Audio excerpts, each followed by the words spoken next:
हमारे देश में चमक कर पार्टी बनाने की परंपरा पुरानी है। जैसे ही चुनाव आता है तो नेता लोग अपने साथियों को छोड़कर एक चुटकी में पार्टी बना लेते हैं और फिर वोटरों को साध कर बड़े बड़े पद पर बैठने का प्रयास करते हैं। लेकिन जब चुनाव निकल जाता है और नेताजी को यह एहसास हो जाता है कि वो कितने पानी में है, तो फिर वो घुटनों के बल पर बैठ जाते हैं उन पार्टियों के आगे जो पहले से समाज में एक धरा बनाकर चलते हैं, और फिर उस पार्टी के नेता काम से नहीं बल्कि पार्टी के नाम से जीतना शुरू कर देते हैं। ये कमाई किसी पार्टी के लिए एक दिन या फिर एक साल की नहीं होती है, लेकिन कुछ लोग होते हैं जो चुटकी में सुपरस्टार बनने का सपना देख लेते हैं और तमाम हाथ पैर मारने के बाद जब पिछड़ जाते हैं तब उनके पास किसी बड़े पार्टी के साथ विलय करने के अलावा कोई दूसरा विकल्प नहीं बचता है। आजकल यही हाल है रालोसपा के अध्यक्ष उपेंद्र कुशवाहा का। सुनने में आया है कि उनकी पार्टी का विलय नीतीश कुमार के जदयू में हो रही है। नमस्ते, मेरा नाम मन शर्मा है और आप जनता जंक्शन देख रहे हैं और ये हमारा विशेष कार्यक्रम सुबह सवेरे है, जिसके माध्यम से हम आपको बिहार की 5 प्रमुख खबर बताते हैं।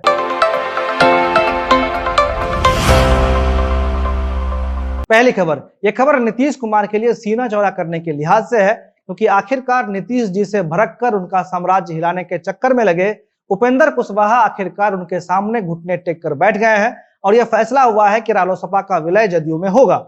इस विलय के लिए नीतीश कुमार के साथ कुशवाहा की 5 राउंड की बातचीत हुई है। इस बातचीत के बीच कई बार जदयू के नेताओं के साथ घूमना भी पड़ा है। कुछ दिन पहले उपेंद्र कुशवाहा और जदयू के पूर्व प्रदेश अध्यक्ष और राज्यसभा सांसद वशिष्ठ नारायण सिंह पटना के IGIMS में एक साथ कोरोना का टीका लगवाने के लिए पहुंचे थे। उस वक्त जब मीडिया ने कुशवाहा से पूछताछ की थी तब उन्होंने कहा था कि ये तो हमारे पुराने दोस्त हैं और जहां तक बात नीतीश जी की है तो हम कभी अलग थे ही नहीं कि साथ होने की बात हो। हालांकि नेताओं के बयान पर सलाह ये दी जाती है कि आप थोड़ा सीरियस ना होइए। कुछ दिन पहले नीतीश कुमार और उपेंद्र कुशवाहा की मुलाकात भी हुई थी, लेकिन उस वक्त इसे औपचारिक मुलाकात बताया गया था। खबर यह है कि नीतीश कुमार ने उपेंद्र कुशवाहा की शर्तों को मान लिया है और इसी हफ्ते जदयू में रालोसपा का विलय हो जाएगा और इस विलय का श्रेय वशिष्ठ नारायण सिंह को जाता है, क्योंकि लगातार दोनों नेताओं के बीच मुलाकात की वो कड़ी बने रहे थे और उपेंद्र कुशवाहा को उनकी भूमिका समझा दी गई है और 14 या 15 मार्च को दोनों पार्टी का विलय हो सकता है। अब दूसरी खबर, बिहार में रोजगार और रोजगार की मांग यहाँ के युवक के लिए पढ़ाई के अलावा धरना, पुलिस की लाठी और गाली तक चली गई है। आप पढ़ने में जितना ही मजबूत होंगे उतना ही आपकी पीठ और पिछवाड़ा भी मजबूत होना चाहिए, तभी आप इस कंपटीशन में हिस्सा ले सकते हैं। कल कांग्रेस के छात्र संगठन NSUI के कार्यकर्ता और नेता पटना पहुंचे थे नीतीश जी से रोजगार का हिसाब मांगने के लिए, लेकिन हिसाब मांगने के चक्कर में वो पिट गए और फिर हाथ पांव समेटकर वहां से भागे। गांधी मैदान इलाका गेट नंबर 12, यहाँ पर कांग्रेस के एजेंट विंग जो संगठन है NSUI, उसके कार्यकर्ता सड़क पर है, हाथों में तख्तियां है, तख्ती पर लिखा गया है छात्र विरोधी नरेंद्र मोदी, बाकी युवा मांगे रोजगार जैसे स्लोगन। और यहाँ पर भारी पुलिस बल तैनात है। योजना थी कि विधानसभा तक के कार्यकर्ता पहुंचेंगे, जो छात्र हैं वो पहुंचेंगे, विधानसभा का घेराव करेंगे। कल NSUI के करीब 100 से अधिक कार्यकर्ता बेरोजगारी को लेकर धरना देने के लिए पटना के कारगिल चौक पर पहुंचे थे। फिर वहां से इनका प्लान ये था कि ये लोग विधानसभा का घेराव करने के लिए जाने वाले थे, लेकिन जैसे ही मार्च शुरू हुआ तो पुलिस दीवार बनकर खड़ी हो गई और कुछ देर के बाद वहां पर लाठी चलना शुरू हो गया, जिसके बाद ये लोग वहां से अपना जान बचाकर भागे। दिखाइए क्या हुआ था। देखिए, आज हम लोग पूरे बिहार NSUI की तरफ से हम लोगों की एक शांतिपूर्ण मार्च थी। बिहार विधानसभा घेराव का हम लोगों ने मार्च किया था। शांतिपूर्ण तरीके से मार्च हम लोगों की चल रही थी। बिहार की ये जो गुंडई सरकार है, नीतीश कुमार की सरकार ने, नीतीश कुमार की पुलिस ने हम लोगों को रोका है और हम लोगों को बुरी तरीके से जख्मी किया है। हम लोगों की मांग है नीतीश कुमार से, नीतीश कुमार हम लोगों को इस गुंडई पुलिस से डरा नहीं सकती है। हम लोगों की संघर्ष जारी है और हम लोग अपनी संघर्ष को जारी रखेंगे।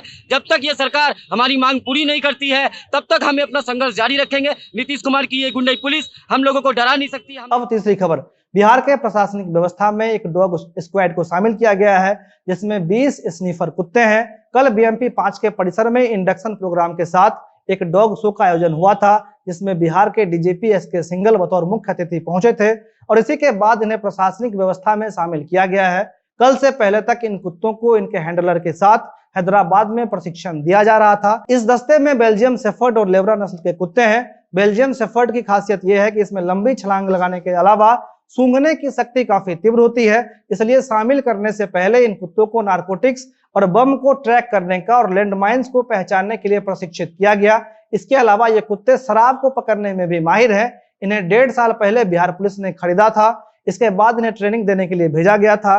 हालांकि ज्यादा गर्मी पड़ने की वजह से इनके काम करने की क्षमता प्रभावित होती है और हेल्थ पर भी इसका असर पड़ता है, इसलिए गर्मियों में इनके साथ काम करना थोड़ा मुश्किल होता है। फिलहाल बिहार में सीआईडी के पास 68 कुत्ते हैं, जिस पर राज्य सरकार हर महीने करीब 1.5 लाख रुपया खर्च करती है और जब राज्य में कहीं भी इनकी आवश्यकता पड़ती है तो विशेष वाहन से या फिर ट्रेन की मदद से इन्हें वहां तक पहुंचाया जाता है। अब चौथी खबर, कल अंतर्राष्ट्रीय महिला दिवस के अवसर पर दानापुर मंडल के पटना जंक्शन और गुलजारबाग स्टेशन को महिलाओं के हवाले कर दिया गया। इसके अलावा सभी प्रमुख विभागों में फ्रंटलाइन स्टाफ के तौर पर महिलाओं ने ही कमान संभाला। इसके साथ ही टीसी और आरपीएफ स्टाफ के तौर पर महिलाएं ही थी। सीपीआरओ के मुताबिक ऐसा इसलिए हुआ ताकि आम जनता तक महिलाओं के सशक्त होने का संदेश पहुंचे।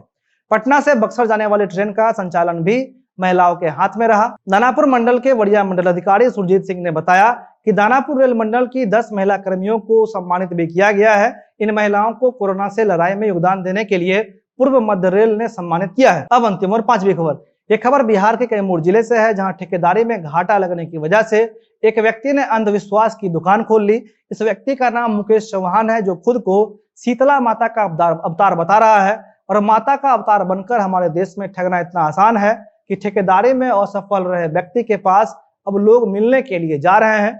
लोग ये भी दावा कर रहे हैं कि ये कैंसर के मरीज को सिर्फ छूकर ठीक कर देते हैं और इसी आधार पर अब कई लोग पाखंडी बाबा से मिलने के लिए जा रहे हैं और वहां के मरीज डॉक्टर के बजाय बाबा के पास पहुंच रहे हैं। इससे पहले मुकेश चेन्नई और हैदराबाद में ठेकेदारी कर रहे थे, लेकिन जब कमाई सही से नहीं चला तब इन्होंने अंधविश्वास से पैसा कमाने को आधार बना लिया और महज 2 महीने में वहां लोग अंधविश्वास की चपेट में आने लगे हैं और ये इंसान कैंसर जैसे लाइलाज बीमारी को सिर्फ 29 मिनट में ठीक करने का वादा भी करता है और जिस महिला को औलाद नहीं हुआ है उसे 3 माह में गर्भवती होने के साथ साथ सभी समस्याओं का निदान करने का दावा भी करता है। हालांकि अब तक कोई भी मरीज ऐसा नहीं मिला है जो इनके वजह से ठीक हुआ हो, लेकिन फिर भी लोग इन पर विश्वास करके इनके यहाँ पहुंच रहे हैं। आज इतना ही, धन्यवाद।